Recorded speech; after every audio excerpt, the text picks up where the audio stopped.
Hello, एक बार फिर से स्वागत है आप सभी का। आज हम 10th क्लास के अध्याय 4 कार्बन और उसके यौगिक के बारे में बात कर रहे हैं। और कार्बन के बारे में हम बात करने से पहले ये समझ लेते हैं कि इस पार्ट में हम क्या पढ़ने वाले हैं।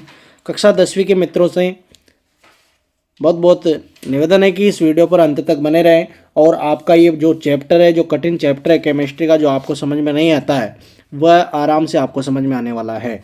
तो इस वीडियो को अंत तक देखेंगे तो आप इस चैप्टर आपके बिल्कुल क्लियर हो जाएगा और 6 नंबर के प्रश्न यहीं से आने वाले हैं। तो बहुत अच्छे से इस वीडियो को देखें।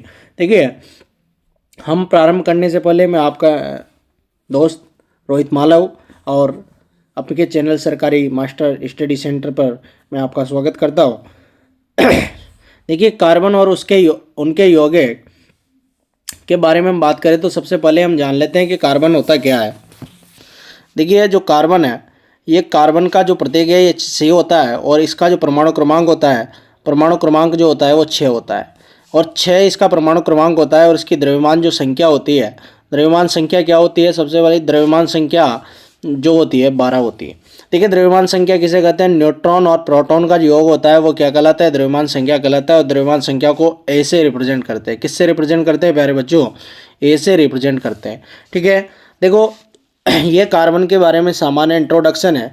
कार्बन एक अधातु है। सबसे पहली बात क्या है? ये अधातु है और उसके बारे में हमने बात कर ली कि 6 इलेक्ट्रॉन इसके कक्षक में होता है और किस प्रकार इसका इलेक्ट्रॉनिक विन्यास होता है। देखिए, एक परमाणु की मैं अगर कार्बन परमाणु की एक संरचना बनाऊं तो ये प्लस इसका नाभिक हो गया और इसके चारों ओर ये जो है ये क्या है? कक्षाएं हैं। और इन कक्षाओं में कौन रहेंगे? इलेक्ट्रॉन रहेंगे। तो 2 इलेक्ट्रॉन तो भीतरी कक्षा में भरे जाएंगे और फिर उसके बाद में बचे 4 इलेक्ट्रॉन उसके बाह्यतम कक्षा में भरे जाएंगे। अब इसका अष्टक, जब अष्टक क्या है? अपूर्ण है और अष्टक अपूर्ण है तो इस अष्टक को क्या पूरा करने के लिए क्या करेगा? या तो ये क्या करेगा? 4 इलेक्ट्रॉन है तो 4 इलेक्ट्रॉन या तो ये क्या करेगा? ग्रहण कर सकता है या फिर ये क्या करेगा? 4 इलेक्ट्रॉन दान कर सकता है। किंतु जब इसको 4 इलेक्ट्रॉन दान करने, 4 इलेक्ट्रॉन ग्रहण करने, लेकिन ये क्या करता है? 4 इलेक्ट्रॉन ग्रहण और दान करने में इसको बहुत अधिक ऊर्जा की आवश्यकता होगी। इसलिए ये क्या करता है? 4 इलेक्ट्रॉन को क्या करेगा? 4 इलेक्ट्रॉन को क्या करता है? साझेदारी कर लेता है। क्या कर लेता है? साझेदारी कर लेता है। और जब ये 4 इलेक्ट्रॉन की साझेदारी कर लेता है तो फिर इसका अष्टक पूर्ण हो जाता है। और साझेदारी से जो बंध बनता है उसे हम जानते हैं कि सहज संयोजक बंध कहते हैं। कौन सा बंध कहते हैं? सहज संयोजक बंध उसको कहते हैं। कोऑर्डिनेशन बॉन्ड, कोऑर्डिनेशन बॉन्ड उसको बोला जाता है। तो ये जब बन जाता है, ये कोऑर्डिनेशन बॉन्ड का निर्माण ये करता है। बहुत से जो भी तत्व है, जो तत्व के परमाणु है, वो स्थायी रहने के लिए किसका निर्माण करते हैं? अणु का निर्माण करते हैं। तो वो कोऑर्डिनेशन बंध के द्वारा ही करते हैं। ठीक है, देखिए क्या जो इम्पोर्टेंट प्रश्न आएंगे वो यहीं से आएंगे, समझते हुए चलिए। नोट्स ये आप मैं बता दूंगा, नोट्स के फॉर्म में ही ये जो पीडीएफ है ये पीडीएफ मैं आपको प्रोवाइड करवा दूंगा। आप कमेंट बॉक्स के माध्यम से पीडीएफ के लिए बोल सकते हैं। ठीक है, देखिए कार्बन के बारे में हम सामान्य जानकारी देखें तो जो कार्बन है, देखो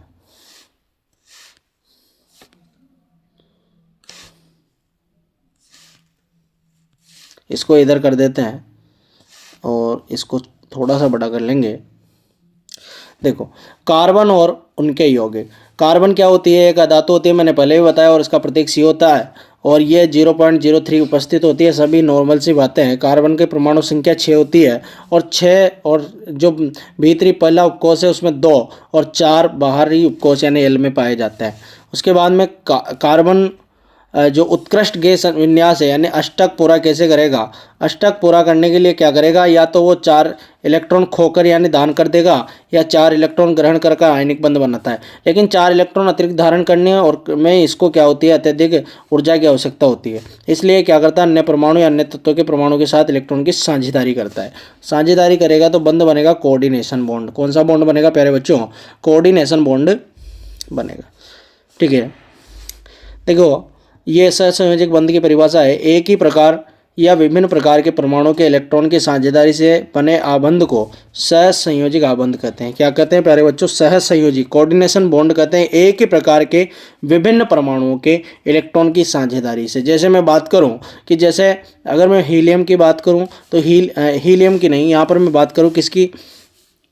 ऑक्सीजन की मैं बात करूं तो ऑक्सीजन के पास 8 इलेक्ट्रॉन होते हैं। कितने इलेक्ट्रॉन होते हैं? 8। तो इसके पहले 2 और दूसरे कॉक्स में 6 होते हैं। अब इसको 2 इलेक्ट्रॉन की आवश्यकता है, तो ये क्या करता है, जिस प्रकार ये मान लो ये वो है और ये भी क्या है? वो है। अब यहाँ पर मैं और ये इसके बाह्यतम कोश के इलेक्ट्रॉन दर्शा रहे हैं। ये कितने इलेक्ट्रॉन है? इसके पास प्रत्येक परमाणु के पास 6 इलेक्ट्रॉन बाह्यतम कोश में। अब ये ऑक्सीजन क्या करेगा? इस प्रकार से साझेदारी करेगा इसके, तो इसके पास भी 8 हो गए और इसके पास भी 8 हो गए, तो दोनों स्थायी होकर जब एक और एक इलेक्ट्रॉन जुड़ता है तो एक बंध बनता है। तो 2 बंध यहाँ पर ऑक्सीजन के बीच में कितने बंध होते हैं? ऑक्सीजन के बीच में डबल बॉन्ड होता है। यानी एक परमाणु का एक इलेक्ट्रॉन और दूसरे परमाणु का दूसरा इलेक्ट्रॉन ये अगर मिलेगा तो फिर किसका निर्माण होगा? इलेक्ट्रॉन और इलेक्ट्रॉन मिलकर एक बंध का निर्माण भी करते हैं। ठीक है, देखिए इस प्रकार ये दर्शाया हुआ है यहाँ पर। हाइड्रोजन के पास हाइड्रोजन की बात करें तो हाइड्रोजन का परमाणु क्रमांक 1 और 1 इलेक्ट्रॉन इसके कोश में होता है। ये देखो यहाँ पर हाइड्रोजन और इसके पास 1 इलेक्ट्रॉन, हाइड्रोजन और इसके पास 1 इलेक्ट्रॉन ही है। और ये इलेक्ट्रॉन क्या करेगा? इसके साझेदारी कहे हुए रखेगा तो इसके पास भी 1 और 1 इलेक्ट्रॉन एक बंध का निर्माण कर लेता है। तो हाइड्रोजन और हाइड्रोजन के बीच में कितना बंध पाया जाता है? 1 बंध पाया जाता है। तो हाइड्रोजन और हाइड्रोजन के बीच में इस प्रकार का बंध पाया जाता है। अब O2 है, O2 का मैंने बताया आपको, ऑक्सीजन O2। देखो O2 की मैं बात करूं तो ये देखो यहाँ पर ऑक्सीजन है और ऑक्सीजन के पास देखो ये ऑक्सीजन के पास 2, ये बाह्यतम कोश में कितने इलेक्ट्रॉन होते हैं? 6 इलेक्ट्रॉन होते हैं, क्योंकि 8 इसका परमाणु क्रमांक है तो 2 भीतरी कोश में और 6 बाहरी कोश में, तो बाहरी कोश को ही दर्शाते हैं। और इधर भी क्या है? इधर भी क्या है भाई? ये इधर भी कितने इलेक्ट्रॉन है? वही इलेक्ट्रॉन है, कितने? 8 के 6 के 6। अब इसको 8 करने हैं तो क्या करना पड़ेगा प्यारे बच्चों? वही करना पड़ेगी साझेदारी, और साझेदारी करेगा तो यहाँ पर कितने इलेक्ट्रॉन है? देखो यहाँ पर कितने इलेक्ट्रॉन है? 1 और 1 इलेक्ट्रॉन एक बंध का निर्माण और 1 और 1 इलेक्ट्रॉन 2 बंध का निर्माण। यानी ऑक्सीजन और ऑक्सीजन के बीच में कितने बंध होते हैं? 2 बंध होते हैं। कितने बंध होते हैं? 2 बंध होते हैं। तो ये समझ सकते हैं। तो इलेक्ट्रॉन की जो साझेदारी है उस इलेक्ट्रॉन की साझेदारी से कितने बंध बने हैं? 2 बंध यहाँ पर बने हैं। ठीक है, अब बात करें नाइट्रोजन की हम, तो नाइट्रोजन में तीन इलेक्ट्रॉन का क्या होती है? साझेदारी होती है। देखिए यहाँ पर 3 इलेक्ट्रॉन की क्या होती है? साझेदारी होती है। कितने इलेक्ट्रॉन की? 3 इलेक्ट्रॉन की साझेदारी होती है, तो 3 बंध का निर्माण होता है। यानी नाइट्रोजन और नाइट्रोजन के मध्य कितने बंध होते हैं? ट्रिपल बॉन्ड होते हैं, 3 बंध होते हैं। बंध का निर्माण कैसे होता है? बंध का निर्माण होता है, एक इलेक्ट्रॉन, किसी परमाणु का 1 इलेक्ट्रॉन इधर से मिलेगा और 1 इलेक्ट्रॉन इधर से मिलेगा, तो बंध का निर्माण होने वाला है। ठीक है, उसके बाद में H2O में भी इस प्रकार से देखो, ऑक्सीजन और ऑक्सीजन के साथ ही जुड़ सकता है, ऑक्सीजन अन्य परमाणु के साथ भी जुड़ सकता है। अष्टक सबसे महत्वपूर्ण बात है। देखो पैसा कैसे भी कमाया जाए, लेकिन कमाना है। आपके पास पैसा है तो आप स्थायी हैं, और यदि आपको पैसा कैसे भी कमा सकते हैं, कोई नौकरी करके, कोई चोरी करके, कोई कैसे भी कमा रहा है, लेकिन पैसा कमाना चाहिए। वैसे ही ये जो इलेक्ट्रॉन, ये जो परमाणु है, ये अपने अष्टक में अपने जो बाह्यतम कोश में उसका अष्टक पूर्ण करना चाहते हैं, यानी 8 इलेक्ट्रॉन होने चाहिए। चाहे कैसे करें, या चाहे दान करें, चाहे ग्रहण करें, चाहे साझेदारी करें, तो 8 इलेक्ट्रॉन इसके बाह्यतम कोश में होने चाहिए। ये किसी भी प्रकार से अपना काम कर सकता है।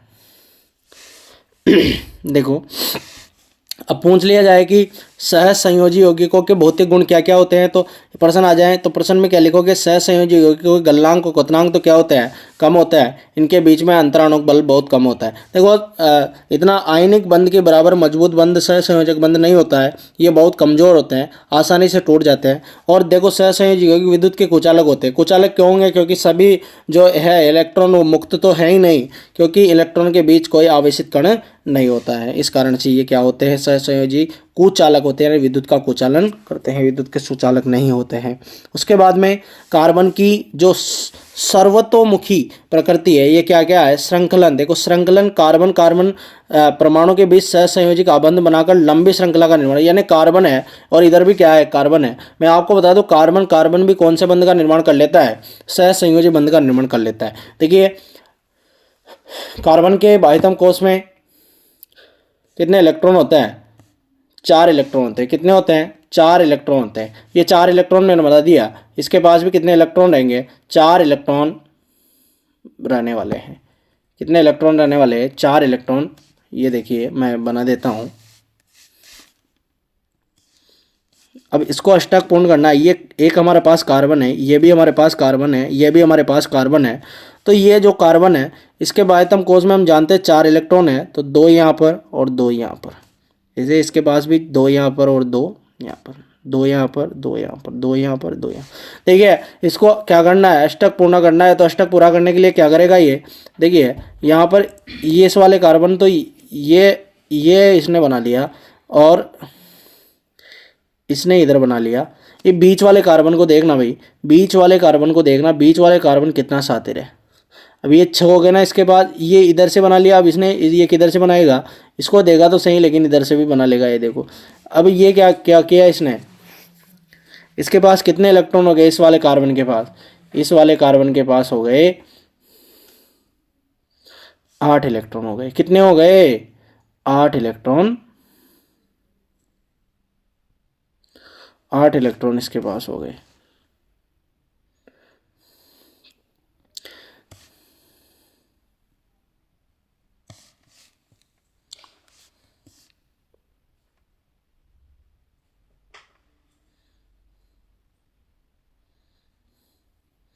तो 8 इलेक्ट्रॉन इस प्रकार से ये कर लेता है।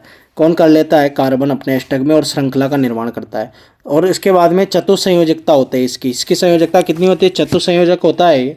कार्बन परमाणु की संयोजकता 4 है। इसके कारण कार्बन 4 अन्य परमाणुओं के साथ एक संयोजी ऑक्सीजन नाइट्रोजन और सल्फर के साथ आबंध बना सकता है, सभी के साथ आबंध बना सकता है, क्योंकि 4 या तो 4 चतुर्संयोजी ये होता है।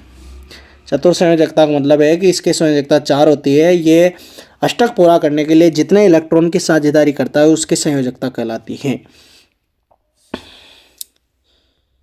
देखो अब उसके बाद में